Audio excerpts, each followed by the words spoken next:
अस्सलाम वालेकुम नाज़रीन, अहम खबर से आपको आगाह करते चलें। कौमी क्रिकेट टीम के साबिक कप्तान और ऑलराउंडर शुएब मलिक की दूसरी शादी से मुतल्लिक बॉलीवुड किंग शाहरुख खान का पुराना वीडियो क्लिप सोशल मीडिया पर वायरल हो गया। निजी टीवी एक्सप्रेस न्यूज़ के मुताबिक शुएब मलिक का नाम इन मशहूर शख्सियात की फहरिस्त में शामिल हो गया है जिन्होंने एक से ज़्यादा शादियां की हैं। मुख्तलिफ मीडिया रिपोर्ट्स में यह दावा किया गया है कि कौमी क्रिकेट ने 3 शादियां की हैं, लेकिन शुएब मलिक के मुताबिक उन्होंने सिर्फ 2 शादियां की हैं। उन्होंने पहली शादी भारतीय टेनिस स्टार सानिया मिर्ज़ा से की थी। इस साबिक जोड़ी का एक बेटा भी है और शादी के 13 साल बाद दोनों के दरमियान तलाक हो गई थी।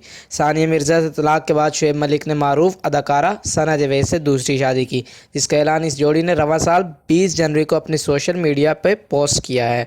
शादी के ऐलान के बाद सना जवेद और शुएब मलिक को अपने ही महदूदों की जानिब से शदीद तनकीद का सामना रहा है। जो मद्दा उन दोनों शख्सियात से मोहब्बत करते थे और अब वही मद्दा इस जोड़ी से नफरत कर रहे हैं। इस नफरत के दौरान सोशल मीडिया साइट इंस्टाग्राम पर एक पुराना वीडियो क्लिप वायरल हो गया है जिसमें शाहरुख खान ने शुएब मलिक की दूसरी शादी की तरफ इशारा दिया था।